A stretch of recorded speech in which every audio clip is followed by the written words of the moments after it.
C'est la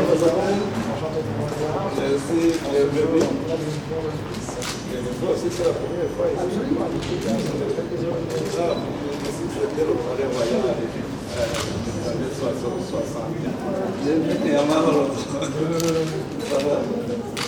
Merci beaucoup. C'est la première fois qu'on se voit. Merci beaucoup. Je vais le faire encore. On va ensemble. C'est une belle occasion.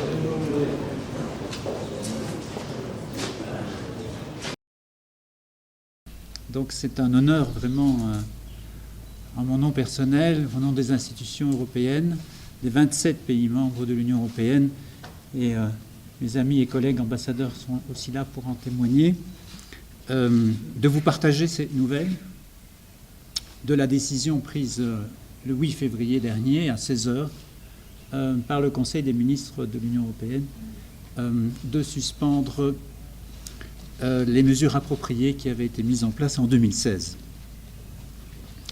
Donc ça se passe, pour mémoire, un an, à peu près exactement, jour pour jour, après la relance du dialogue politique entre le Burundi et l'Union européenne, cette relance que Monsieur le Président a souhaitée et qui a été si bien menée dans un excellent climat avec Monsieur le ministre des Affaires étrangères. Et donc, après un an de travaux intensifs, et puis un certain nombre d'observations que les ambassadeurs ici présents ont faites, des progrès en matière de gouvernance, de retour du Burundi sur la scène internationale, de facteurs de stabilité dans la région, de retour des rapatriés. Ces ambassadeurs ont donc à l'unanimité recommandé de lever ce régime. Et donc ils ont été suivis, accompagnés dans le cadre du groupe de travail par un certain nombre d'engagements que le Burundi a pris de concert avec l'Union européenne. Donc nous sommes très attachés, Monsieur le Président, à ce dialogue politique, puisqu'il quelque part, il a fondé cette levée des sanctions, il a permis. Nous sommes très attachés à ce qui a été dit, à ce que nous avons convenu ensemble, et donc à cet agenda de réforme que vous avez annoncé, lancé, déjà réalisé pour certaines d'entre elles. Donc nous vous engageons à poursuivre ces efforts, que le Burundi continue sur cette voie-là. Donc voilà, c'est avec plaisir donc, que je suis là aujourd'hui avec mes collègues. Et je suis aussi le facteur ou le messager. Et donc avec moi, j'ai ceci pour vous, Monsieur le Président, qui est donc en fait le texte même de la décision de lever des mesures appropriées qui a été publié hier au journal officiel de l'Union européenne. Voilà. Voilà. En fait, c'est pour Monsieur le Président. Voilà, c'est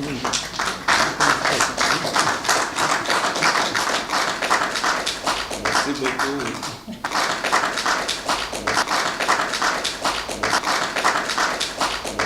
Il me plaît à ce jour d'exprimer officiellement ma joie et le plaisir qu'éprouve le peuple burundais et le gouvernement face à cette importante décision et de vous présenter mes très sincères remerciements pour tous les efforts que vous avez déployés à nos côtés en vue d'arriver à cette étape. Excellences, Messieurs les ambassadeurs, lorsque le 8 mars 2016, le Conseil de l'Union européenne a pris la décision des sanctions économiques à l'encontre de mon pays, le peuple burundais est tombé dans les mois. C'était en effet une grande surprise car jusque-là, le partenariat entre le Burundi et l'Union européenne s'appuyait sur des liens historiques et humains très étroits.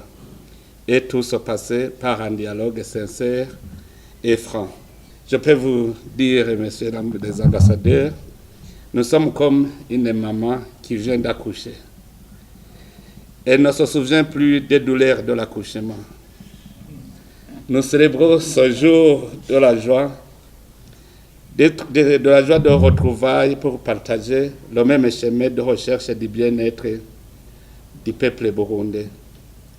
Que ce jour mémorable soit un moment de réconciliation, un moment de ne plus considérer le passé qui a passé, un moment de fixer le regard vers un avenir meilleur et commun que nous partageons en tant que communauté humaine.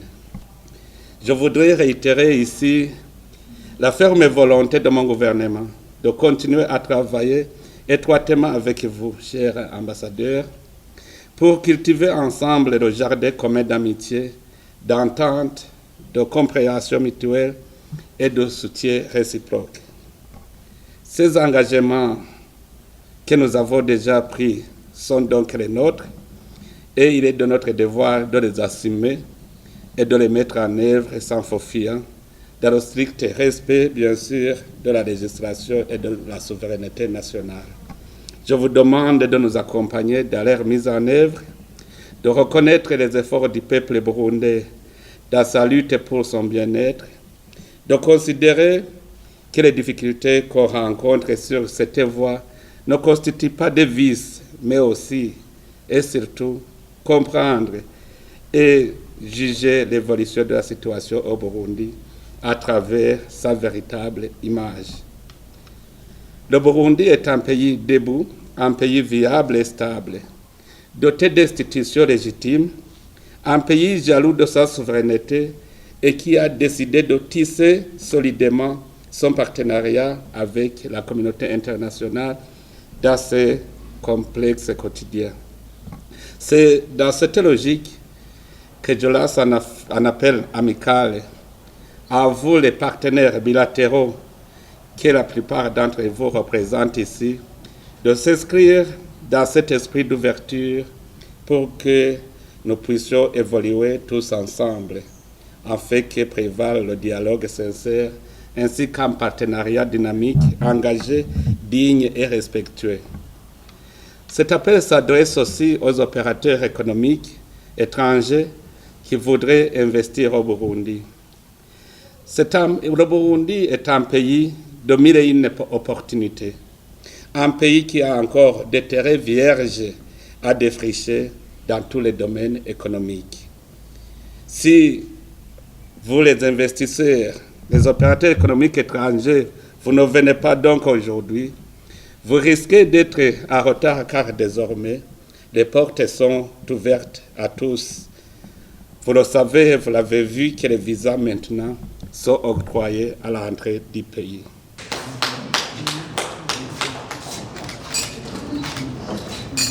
Merci beaucoup.